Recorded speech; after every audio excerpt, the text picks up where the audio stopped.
Picture this.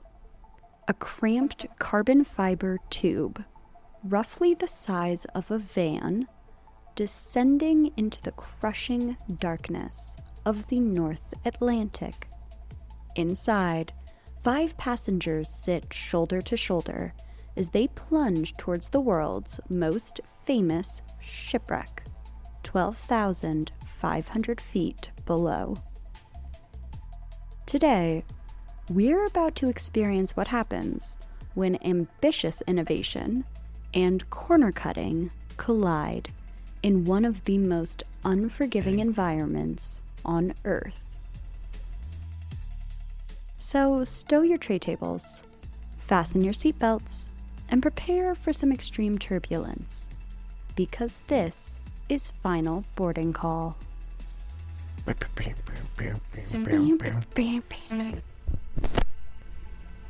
don't know what I'm smelling. Is it me? Am I the problem? T Swift would say so. All right, here we go. Go ahead and talk for me. You're not the boss of me. Okay, sounds great. Wow. That was weird. Boop. So I'm just going to start this off and say, I feel as if we're talking about the submarine thing that dove just a few years ago to look at the Titanic, which was just some rich dude that bought it and had no idea what he was doing or building. Okay, so some of that is factual, some of it is a little off, but we are talking about that story, which is known widely as OceanGate. OceanGate Titan. So, yes, Zach, we are about to deep dive. Yeah, you like that. You like what I did there. Bazinga. Bazinga. Okay. Hello, and welcome to Final Boarding Call. I am your disaster-obsessed host, Alice. And I'm Zach. A little sick, a little worse for wear. Oh, honey. But we're here, ready to go. We're here and we're ready to go. I love it. Before we dive in, quick reminder to you, listener. Wow, do you hear all that? Is that the rain? No, the mic. Oh my gosh. All right, trying again. Woof. Okay. So, yes, OceanGate Titan. That is what we were talking about. That's the story that we're covering today. Before we dive in, listener, you, friend, please rate, review, and subscribe wherever you get your podcasts. And tell a friend. We always love sharing the love. And that goes for you Apple Podcast folks. Why aren't you rating and reviewing? I know, we know you're listening. We see the listens. We see the listens, and we see no ratings. You are the least active listeners of all people. Stop. We're just going to shame them. Shame. You get no stickers. No, you get all the stickers, but please go ahead and rate, review, and subscribe. And if you send us a screenshot, we will send you a sticker. So just let us know that you've rated the show. And also know that I'm sympathetic as an Apple Podcast listener. I don't know how to use their app. It's garbage. Redacted. Can't say that because Apple will get mad. No, you're allowed to have an opinion. This episode is based on a few different sources. Documentaries from The Fool and 7 News Australia. And in those, there were various interviews with submarine experts, technically called submersible experts. But none of them interviewed Rose, the love of Jack, from Titanic. Okay. Well, she actually plays a pivotal role in not Rose, but like the real Titanic does play a role in this story. It's the cause of the whole adventure. All right, I'm just going to dive in. Richard Stockton Rush III. Sounds rich and pretentious. A hell of a name. Was born into privilege on March 31st, 1962 in San Francisco. He wasn't just any wealthy family. His maternal grandmother was Louise Davies, the philanthropist whose name graces San Francisco's Symphony Hall. Through his father, he descended from two signers of the Declaration of Independence. Yeah, that's right. Richard Stockton and Benjamin Rush. Dude's a big deal. From an early age, Stockton Rush harbored ambitious dreams. He wanted to become an astronaut and be the first person to set foot on Mars. This passion for exploration manifested in multiple ways. He began scuba diving at just 12 years old. Oh, man, jealous. And he earned his commercial pilot's license by 18, becoming the youngest jet transport rated pilot in the world at that time. You're so unimpressed. Are any of these impressive to you? These stats I'm throwing out? This kid has a ton of ambition. I'm just listening to you, and that's kind of my role in this podcast. But you want me to say something?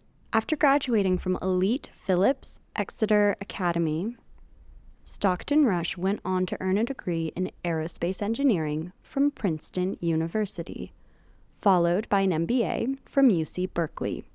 His career began at McDonnell Douglas as a flight tester. His career began at McDonnell Douglas as a flight test engineer on the F-15 program. I'm going to be honest, that part doesn't mean that much to me. What is that? He's a flight test engineer for planes, and we're an aviation disaster podcast. Come on, that's kind of cool. That was the whole link. I gotcha. I love it. That was great. Okay. McDonnell Douglas also makes the DC-10, which we have talked about a lot. Okay. Later, he also worked as a venture capitalist. Less excited about that. But space exploration eventually eluded him. He was told that his visual abilities, his vision. He was visually impaired a little bit. He was visually impaired. It would disqualify him from becoming a military aviator, which really is kind of the first step if you want to become an astronaut. As his dreams of Mars faded away, Stockton Rush's gaze shifted from the stars to the deep blue. And there's a lot of it. He wanted to live in a yellow submarine. Just kidding. But in 2006, after his first ride in a submarine in British Columbia, Stockton Rush became absolutely captivated by deep sea exploration. Zach, do you want to tell the people about our submarine adventure?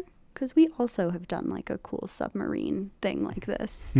Well, it was not quite deep sea, but it was a good time off the coast of Hawaii, and it was not yellow, even though I was singing the song.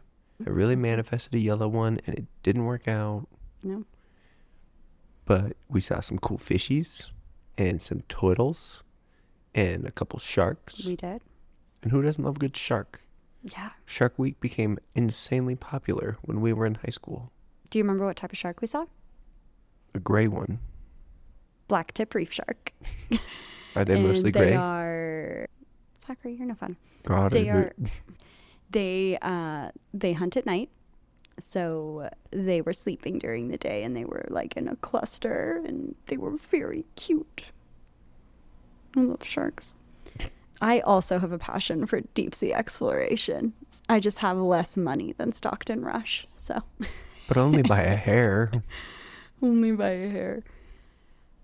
All right. So in 2006, he did what we did, except he was like, I'm all in. This is going to become my whole personality. He initially attempted to purchase his own submersible, but he discovered that there were fewer than 100 privately owned submarines worldwide. Probably makes the price pretty silly. Yeah. I mean, I feel like he's got a lot of money, though. So I don't know if he just didn't find one that was, like, in spec for him, or he didn't find one that was actually for sale. Regardless, as we will see, this man, money is not really an issue. Instead, he built a small 13-foot vessel capable of diving to only 33 feet. Start. It's a start. By 2000, it's a start. By 2007, Stockton Rush began exploring the idea of founding his own submarine company.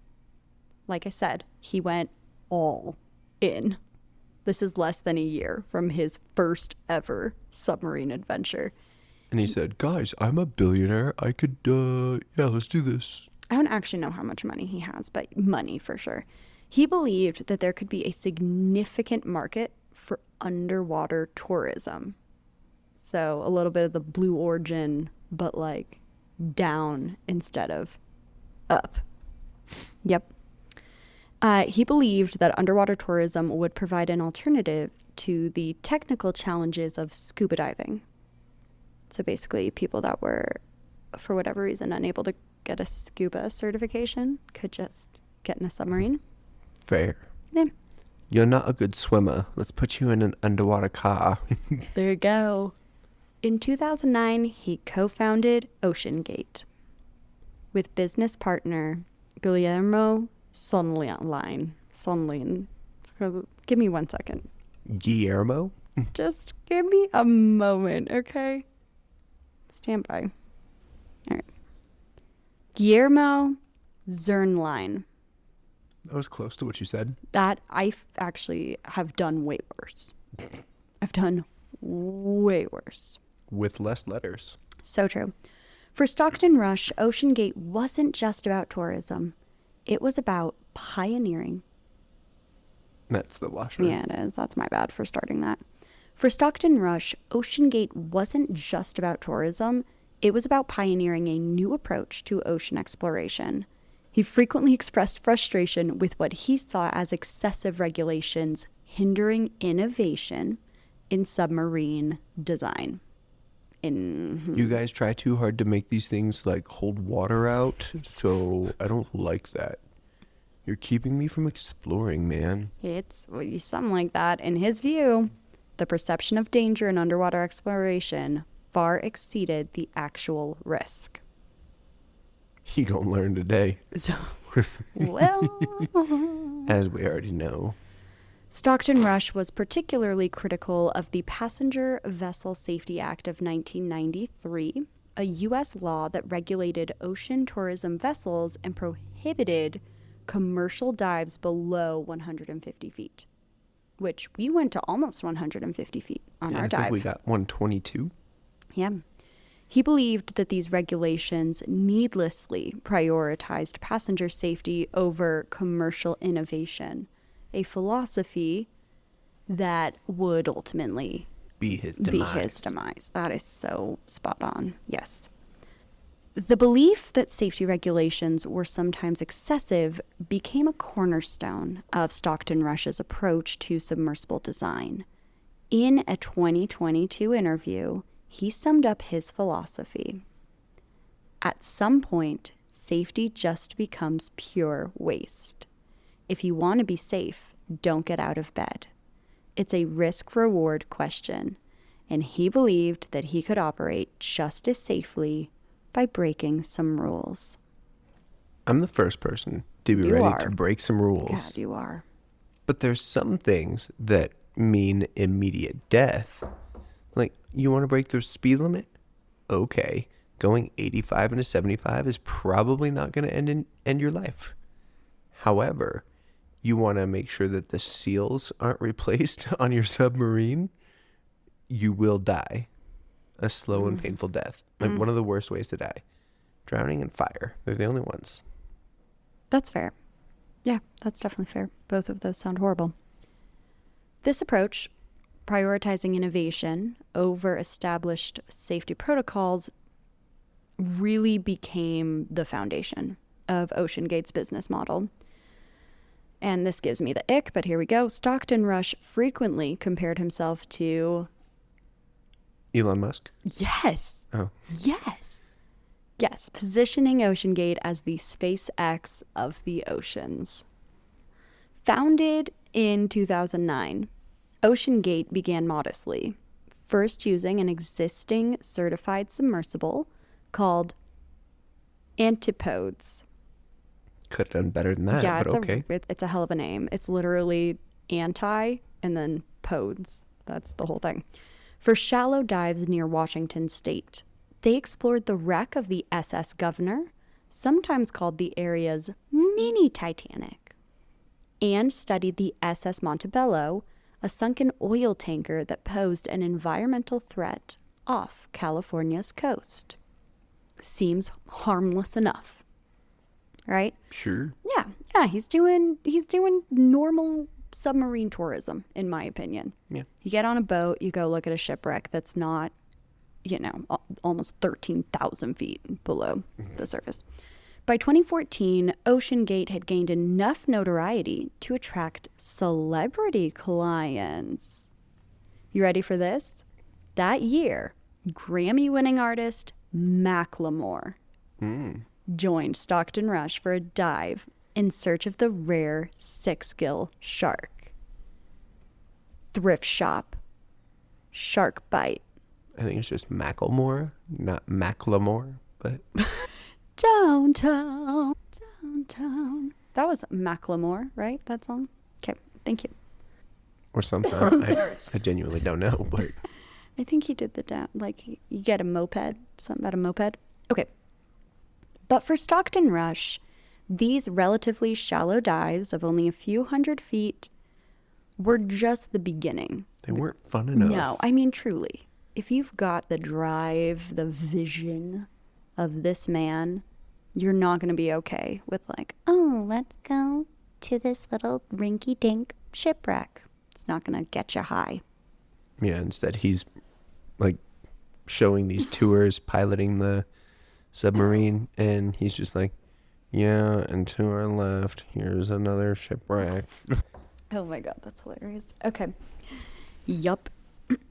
So he had his sights set on the ultimate underwater destination, The Titanic. the Titanic, which rested nearly 2.5 miles beneath the Atlantic Ocean.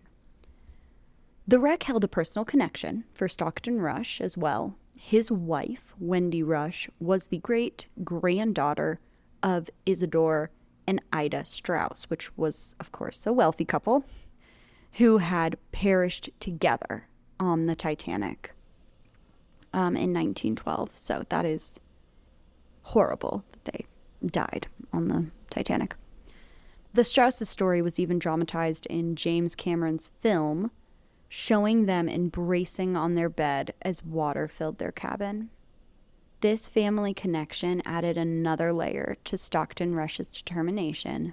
To reach such extreme depths, OceanGate would need a completely different class of submersible. A submarine that's designed to go 150 feet, that's very different than 2.5 miles. Yeah. And since no existing vehicle met Stockton Rush's specifications for innovation and cost effectiveness, he made a very fateful decision. OceanGate was going to DIY its own submersible. So here we go. Ms. Benji. In 2015, OceanGate unveiled Cyclops, their first custom-built submersible. And it only had one eye. Okay. So I know that through this I've been using the terms submersible and submarine interchangeably, but they actually are different things. And I'm going to explain the difference right now. Unlike submarines that can operate independently for extended periods, submersibles are smaller vehicles that typically depend on a support ship. They are designed for shorter missions, they have limited power, they carry fewer people, typically between only 1 to 5 occupants. They are basically just underwater exploration vehicles rather than true submarines. So we were in a submarine, but when I think of a submersible, I'm a huge nature documentary fan. You know this about me. David Attenborough is absolutely on my dream dinner party list. But any documentary that features true deep ocean filming, I love seeing it's like a little bubble, basically, pod. And it sits like two people, like one person steering it, and then they're back to back, and the other person's holding a camera. And it looks scary as hell. Like absolutely terrifying. You're in the pitch black in a bubble. But that is a submersible, just to get kind of a vision there. It's not comfy. You're not laying down. From the beginning, Cyclops reflected Stockton Rush's philosophy of simplicity and innovation, sometimes at the expense of industry standards. The vessel was small. It was roughly the size of a minivan in its complete form, with a clear acrylic dome at one end for viewing and a pressure hole. The sealed compartment that protects occupants from the crushing water pressure, taking up most of the craft itself. Makes sense. Yeah. I mean, I kind of envision it truly as like a oblong bubble. Yeah, a little bubbly. One of the most surprising features was the control system. Rather than using specialized equipment designed for underwater vehicles, Stockton Rush opted for a modified Logitech F710 video game controller, the same kind that you would literally use to play an Xbox or a PlayStation. And you probably heard about that because that was a pretty pivotal part of this case. Anybody ever been playing a game and it said Xbox controller disconnected? It happened. It's so dark, Zach. I love it. I mean, it's horrible, but oof.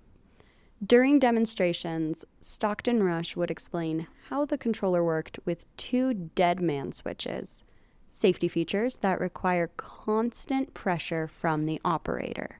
If you let go because you've lost consciousness or for any other reason, the system immediately stops or reverts to a safe mode, similar to the safety switches on lawnmowers, that shut off when you release the handle. Oh, yeah. For people that have never mowed a lawn, my daughter knows how those work. So you got to pull the handle that's closest to the lawnmower to you in order to keep the lawnmower going. Even my wife knows how to do it, even though she's never mowed our lawn. Psh, I'm just a super smart woman. Wicked smart. I'm wicked smart. All right. While this simplified control system made the sub easier to operate, it stunned industry veterans. They're like, you did what? Yes, you did what is the right term. Traditional submersibles use purpose-built, redundant control systems designed specifically for the unique challenges of deep sea operation. These are systems with multiple backups in case of any failure, and they have specialized components tested to work under extreme conditions. No shade to the Logitech F710. I'm sure it's great, but you're taking it almost 13,000 feet below the surface of water. I mean, it's just crazy. But it was inside. Duh, it's gonna be fine. The controller was just the beginning of OceanGate's unconventional approach. A few years later, when developing an even more ambitious vehicle called Titan, initially named Cyclops 2, Stockton Rush made an even more controversial decision. Are you ready for this, Zach? Because this is insane. He chose to build the pressure hull, which is the main compartment housing the crew, kind of like the fuselage of an airplane, right? Out of carbon fiber. It's real light. Bet he could pick that thing up with his pinky. Yes, it is very light. But you need really strong when you're experiencing that much pressure. It's also considered pretty strong. It's just also pressure formed, so... Okay. Yeah, that's fair. That's fair. To understand why this was so radical, we all need to understand the extreme conditions that submersibles face in the deep ocean. At the depth of the Titanic, we're right around 12,500 feet, the water pressure is approximately 5,600 pounds per square inch. So everywhere that you can point your finger to has that much weight against it. It is like having 380 cars stacked on every square inch of this submersible. The pressure vessel must maintain its integrity perfectly. Even the smallest fracture would result in instantaneous, catastrophic implosion. Death. This was why using carbon fiber was unheard of in the deep submarine submersible community. The industry standard for deep diving submersibles was titanium. What is the depth where they consider it deep? Is it like 1,000 feet? I mean, that's a nice round number. I like 1,000 feet. Yeah, let's see. What's the feet considered for deep sea? Let's see. So the term deep sea refers to ocean depth starting at around 200 meters, which is about 660 feet below the surface. This coincides roughly with where sunlight begins to fade and photosynthesis is no longer possible. Could have just used a round number, but whatever. Oh my goodness, you're the cutest. Okay, no, you get 660. That's as round as it's getting. All right, sane people who aren't, super ambitious and adventurous, I guess, they are using titanium or they are using specialized steel. These are materials with well understood properties under extreme pressure, and they have decades of proven performance in the deep sea. Don't fix what ain't broke. You just got to ask yourself, somebody can punch 5,500 pounds of pressure. Do you want them to hit like a piece of fiberboard, or do you want them to hit something metal? Zach, it was me. I was stinky the whole time. It's these slippers. Your daughter's been telling you, Mama, you're stinky. Okay. Will Conan, CEO of Hydrospace Group and executive director of the World Submarine Organization, would later explain why this decision raised every red flag you can imagine. Research on carbon fiber for submersibles had been conducted for over 40 years, and virtually everyone in the industry had abandoned it. While one strand of carbon fiber can pull a car, it's ineffective when pushed against one. Yeah, high tensile strength doesn't mean that it is hard to bend or crack. That's exactly it, Zach. Carbon fiber excels at handling tension, but submersibles need to be able to face compression forces with the ocean pushing inward on every single side. So carbon fiber is great for many things, probably not for a submersible, right? Yeah. It still breaks on drift cars when they bump each other. Yes. Now carbon Kevlar, on the other hand, would fold up like a ball. Carbon fiber structures can also develop hidden delamination, where the layers start separating microscopically. And that's difficult to detect without specialized equipment. Over multiple dives, as the hull is repeatedly subjected to pressure, these tiny flaws can grow until catastrophic failure occurs. Delamination sucks. Yeah. Yeah. We face that a lot with our tires. Not a lot. It depends on the tire, but it can happen, and it's really scary when it does, even on a tire. But Stockton Rush remained adamant. He maintained that carbon fiber was 3 times better on a strength to buoyancy basis than titanium, which he considered the crucial metric underwater. By strength to buoyancy, he was referring to how strong a material is relative to its ability to float, which you brought up earlier. carbon fiber Is light. very light. It's extremely light. And this is a critical factor for submersibles that need to both descend to great depths and then reliably come back. Now I've got my own Google search. Perhaps even more concerning than these unconventional design choices was OceanGate's decision to bypass the industry certification process entirely. They just were like, nah, we good. This thing's going to go see the Titanic, but it's fine. Don't worry about it. Submersibles that carry passengers are typically certified by classification societies like the American Bureau of Shipping or the DNV, instead of the DMV, the DNV, which verify that the vessels meet rigorous safety standards. What were you looking up, Zach? I was looking up density differences. Oh, what are they? Carbon fiber is approximately 1.75 grams per cubic centimeter, while titanium, which is the preferred method because of its strength, is 4.5. So it would have been very buoyant. Yeah. If they needed to get back up top, they're just like, oh, cut bait, here we go. And then they get sick from the rising what altitude. do they call it? The suds? Scrubs? No, the suds is from SpongeBob. I love you, though.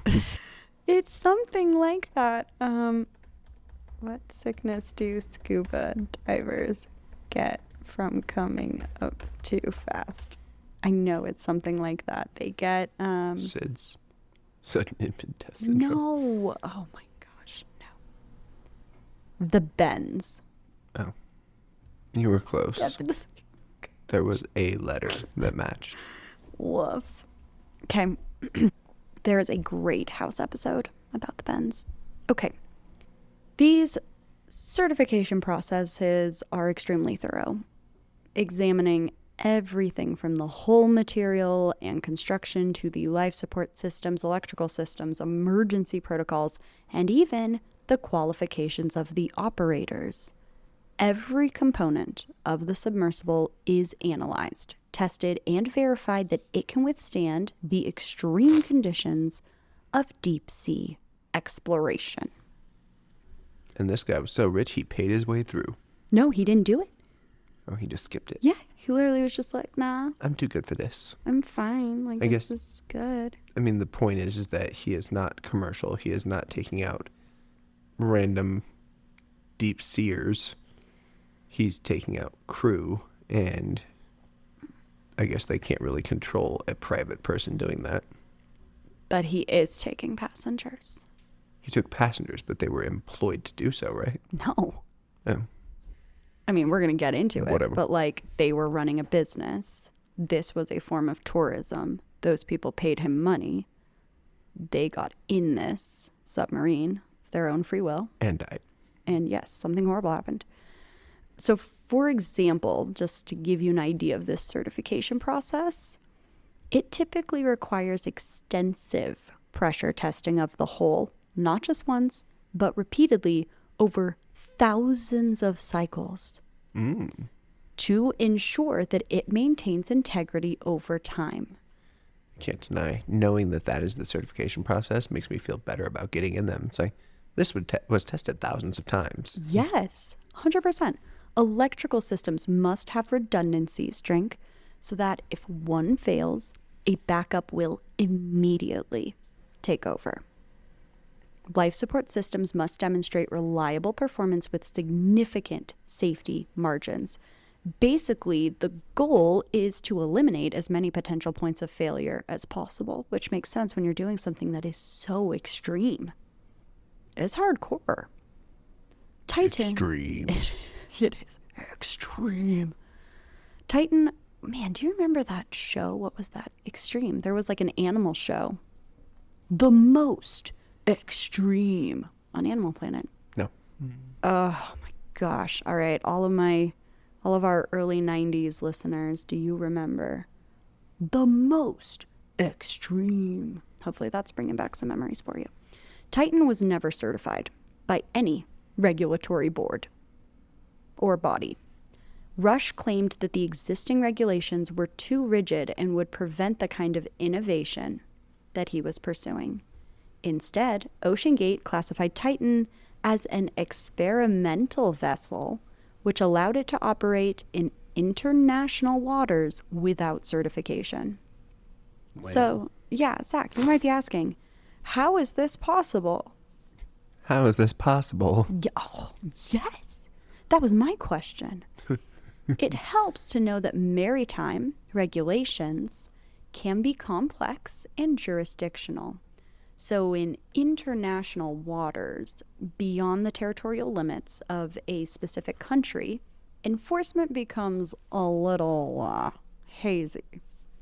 Right? It's like, who owns this? Nobody. Nobody owns any of it in Nobody. reality, but So true, Zach, and I love that mindset. However, OceanGate took extreme advantage of this regulatory gap, launching from international waters, and that allowed them to bypass the stricter oversight that they probably would face from port authorities in the United States or in Canada. And this decision alarmed experts across the submersible industry. They were like, my guy, what are you doing? what are you doing?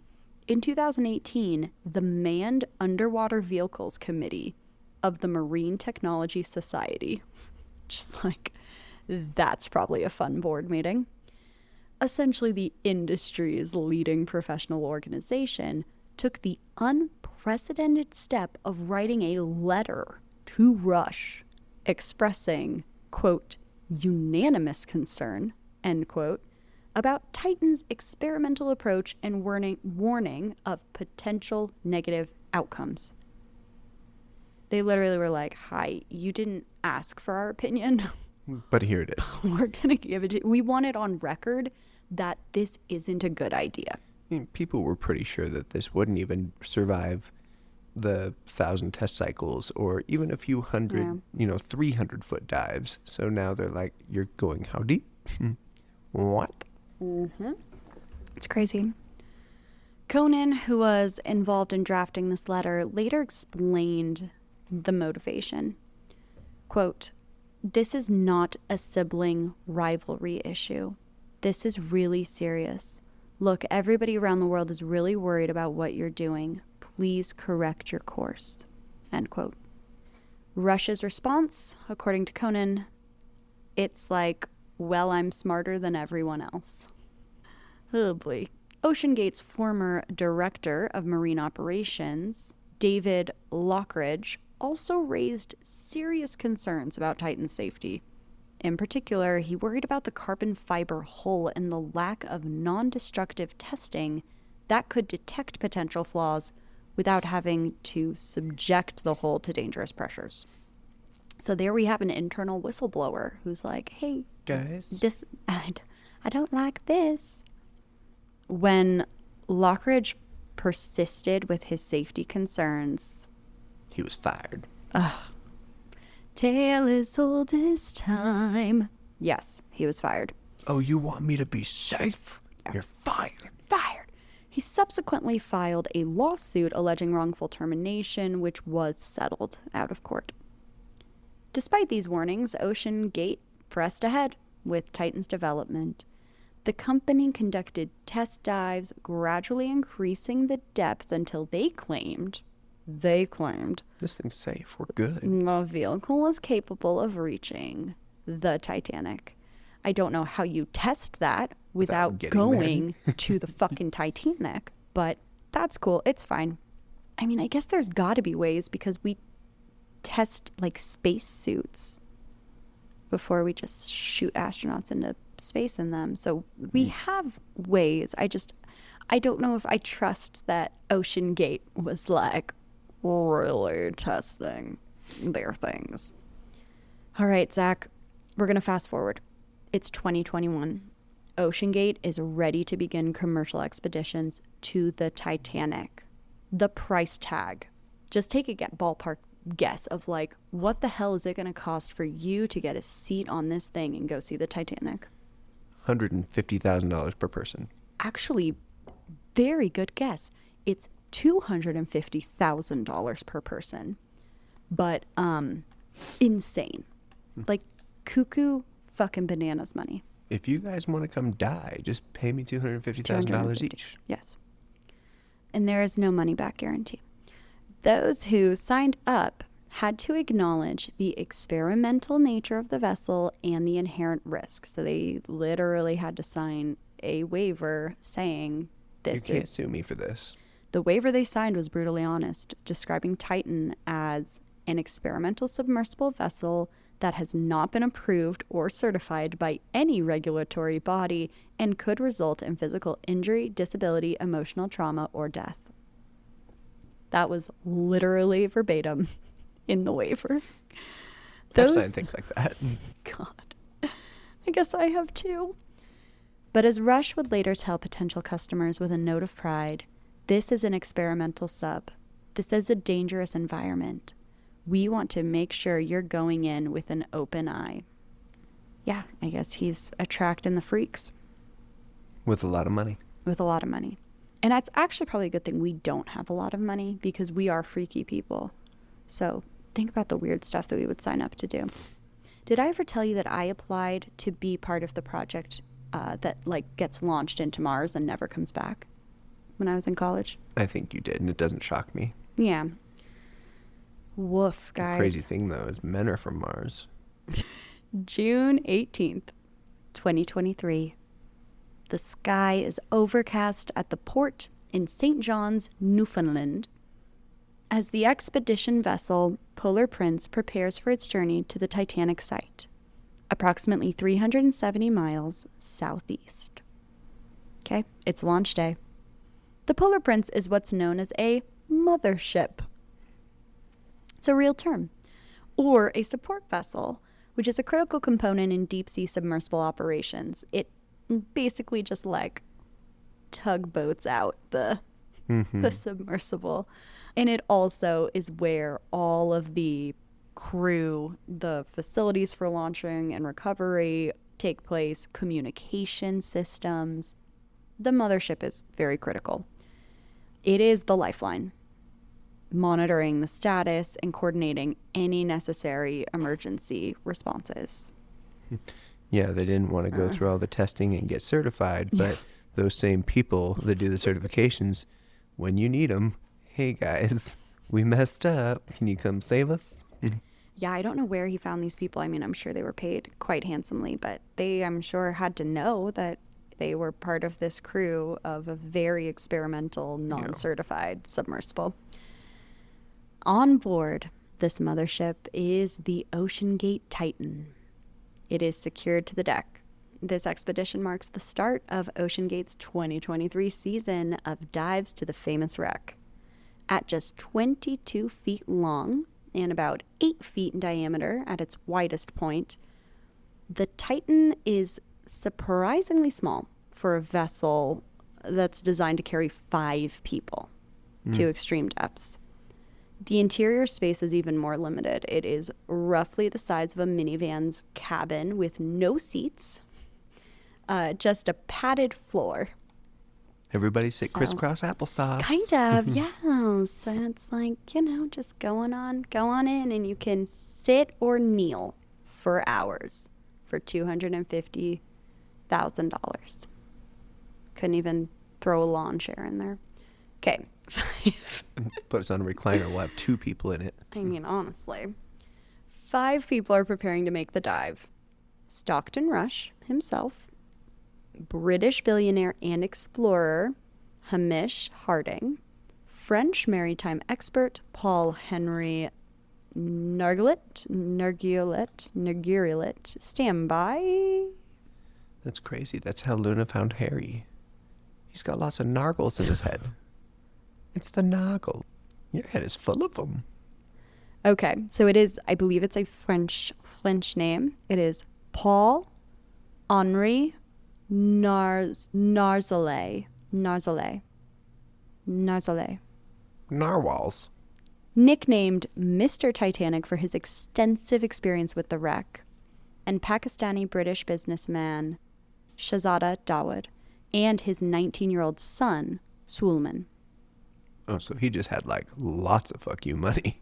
He's like, let me just buy 2 seats. It's fine. Yeah, I remember when I was reading about this and I learned that there was a 19-year-old just kid on this, and I was like, oh my God.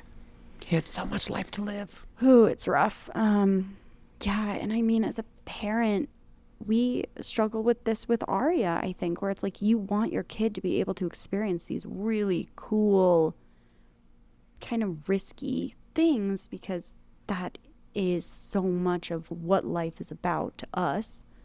And you have to assume the risk that comes with that. And it can be very scary. We got scolded for having our kiddo at the racetrack last time we were there. And this dude is letting his 19-year-old on an experimental submarine. So, I will you know. add, though, that I would probably feel more secure about it, too, if I was like, oh, this other really rich dude that designed it is going down with us. He must be pretty confident that it's going to be okay. You just don't know how crazy that person is. No, yeah, like he's not well. The weather had been a concern in the previous days, but a brief window of calmer conditions has opened up. In his last social media post, Hamish Harding wrote, "A weather window has just opened up, and we're going to attempt a dive." For Dawood, the trip is a Father's Day adventure with his son, fueled by his lifelong fascination with the Titanic. According to family members, Sulman had initially been reluctant to go, but he was persuaded by his dad. Eek. No, it's like, oh my God, as a mom, that breaks my heart in like 1,000 places. As the expedition begins, Rush is confident. In one of his last interviews before the dive, he said, "In this expedition, the probability safest thing will be once you're underwater." There's some sort of typo in this from my own typing, which I'm sure a lot of sources we got. So in one of his last interviews before the dive, he said, "In this expedition, the safest thing will be once you're underwater. You know, once I'm a couple of feet underwater, I know I'm coming back. I know everybody's coming back." It's a weird way to think it. That's a pretty bizarre way to look at that, but you do you. The Polar Prince arrives at the Titanic site early on Sunday morning, June 18th. The sea is relatively calm as the crew prepares to launch Titan for its descent to the wreck. Very quickly, I'm going to walk us through the process of launching and operating a deep-sea submersible. First, the support vessel positions itself at the dive site. The submersible is thoroughly checked, quote unquote, with all systems tested and verified. The passengers board through a small hatch, which is then sealed. The vessel is then carefully lowered into the water using a specialized launching system, often a crane. Very special. Once in the water, the submersible typically floats with a positive buoyancy, so it means that it wants to float at the top naturally, not by itself. To descend, the pilot adds weight by taking on water or using drop weights. The descent is controlled and relatively slow, usually between 100 and 200 feet per minute, meaning it takes hours to reach the depths of the Titanic. We got all Woof. day. It's fine. Is there a potty? Probably not. That right there, you'd be out. Well, yeah. Is everybody wearing a diaper? I don't know. To maintain communication with the surface, most modern submersibles use underwater acoustic systems that transmit sound waves through the water, like a whale. But instead, this guy thought he was so smart, he used $6 walkie-talkies. Oh my gosh. Radio waves don't propagate well underwater, so traditional radio communication does not work. But that'd be really cute. Titan used a basic text messaging system to communicate with the Polar Prince throughout its descent. I wonder if it used T9. That would be funny. Can't text, mom mad. Phone bill too high. You only get a couple characters a month. The submersible is loaded with enough oxygen for a 96-hour journey, though the actual dive is expected to last about 8 hours.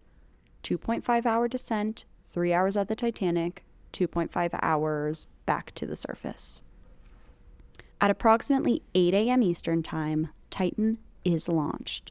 The submersible begins its descent towards the Titanic, maintaining communication with the Polar Prince through text messages transmitted via a simple acoustic system. At 9:45 a.m., less than 2 hours into the dive, all communication with Titan stops.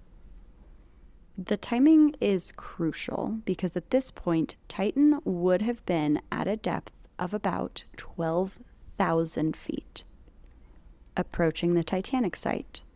The pressure at this depth is, in engineering terms, this kind of pressure creates what's called a single point failure environment, meaning that there is no margin for error.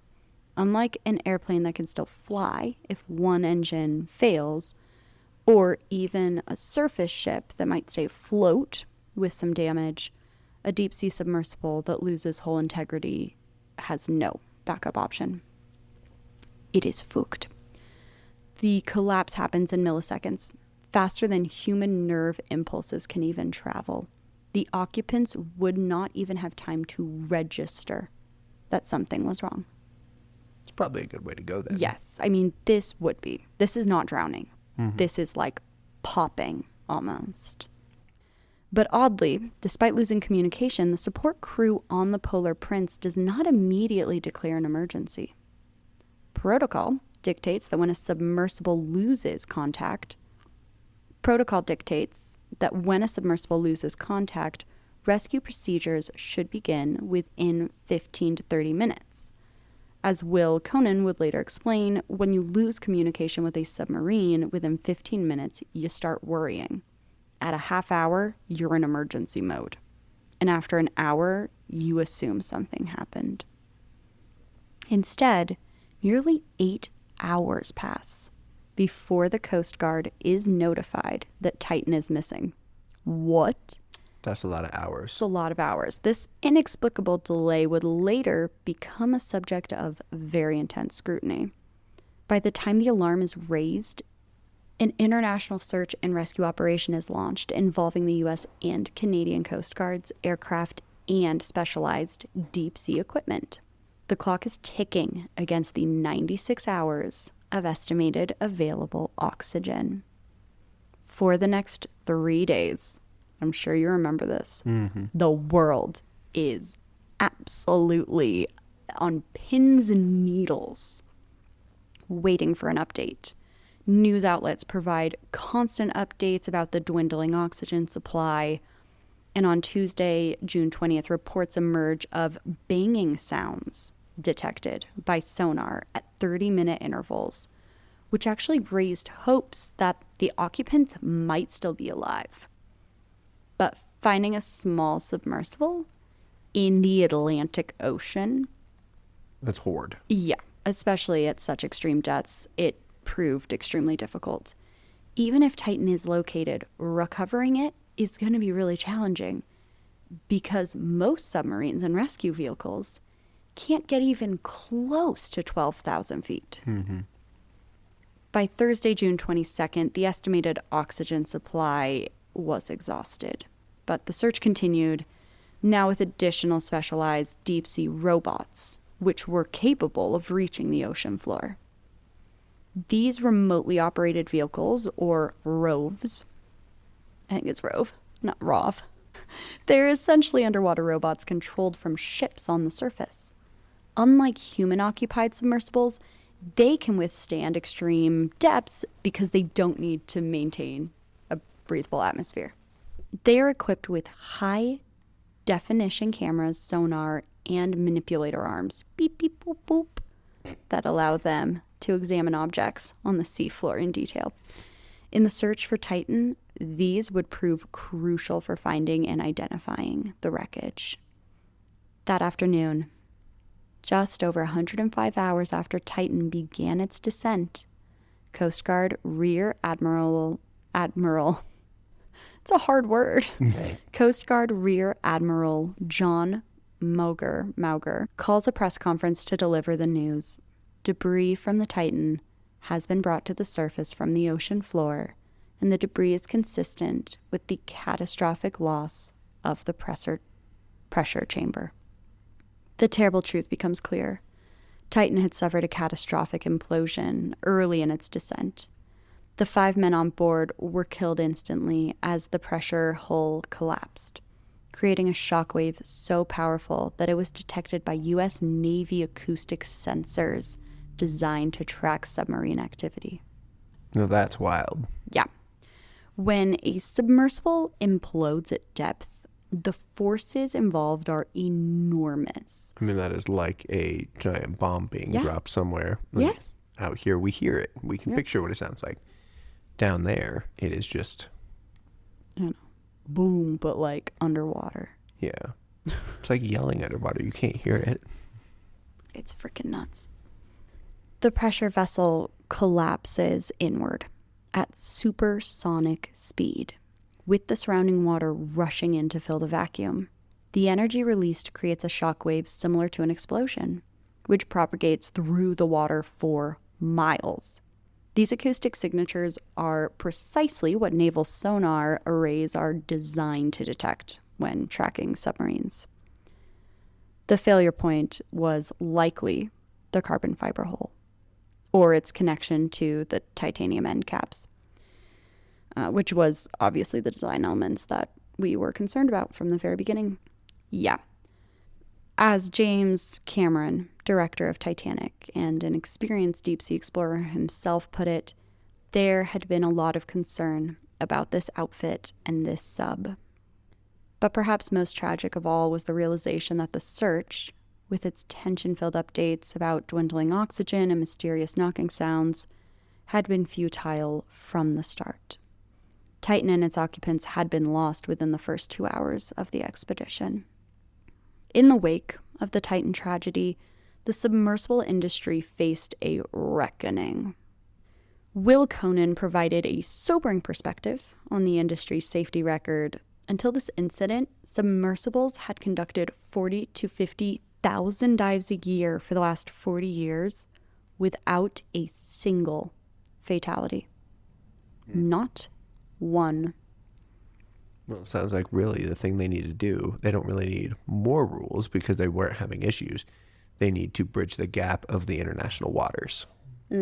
This single event had more fatalities than all previous incidents in the industry combined. Crazy. As investigators began piecing together what happened, attention focused on OceanGate's unconventional approach to both design and operations. Stephen Williams, who's a professor of marine robotics at the University of Sydney, pointed to a fundamental flaw in the Titan's development. The consensus among experts was that using carbon fiber for a pressure vessel at this depth was questionable at best, and there were serious doubts about whether OceanGate had done enough due diligence in testing and design to even ensure safety. Industry experts suggested that Titan's carbon fiber hull may have been damaged before the dive. Which would make sense. Bum, bum. He noted, our friend Will, noted that the submersible, when starting the dive, was definitely not in the same condition as when it left port. Titan had been towed 400 nautical miles through the North Atlantic, potentially subjecting it to stresses that could have compromised its integrity. Yep. The investigation also revealed that OceanGate's testing regimen, no surprise here, was lacking. A proper test program for a new pressure vessel design typically involves crushing multiple test units to verify calculations, subjecting vessels to sustained pressure for months, and then cycling the vessel through thousands of pressure tests, which all take years. Takes years. In Will's perspective, doing just 2 dives on one unit was so far removed from what should be considered testing. Yeah. That does not even count. And questions also arose about OceanGate's emergency response planning. Obviously, the emergency protocols were questionable at best. Professional submersible operations typically have detailed emergency protocols, including having a second submersible or a remotely operated vehicle, like what had to get brought a rove, capable of reaching the same depth, so that if something were to happen, they could immediately deploy something to go figure out what's going on. Mm-hmm. OceanGate had neither. None. Nope. So what you brought up, Zach, is exactly what got brought up by experts. This concept of international waters just being a free-for-all, not okay. The industry began pushing for clearer, more uniform standards that would be enforced across international boundaries, elevating the issue to the UN. Damn. The Titan disaster also raised ethical questions about extreme tourism. So basically the question here is, should wealthy adventure seekers be allowed to participate in inherently dangerous activities without fully understanding the risks? Like, it's one thing to sign a waiver, but it's another thing to be like, this isn't safe. The risk of you dying is very real.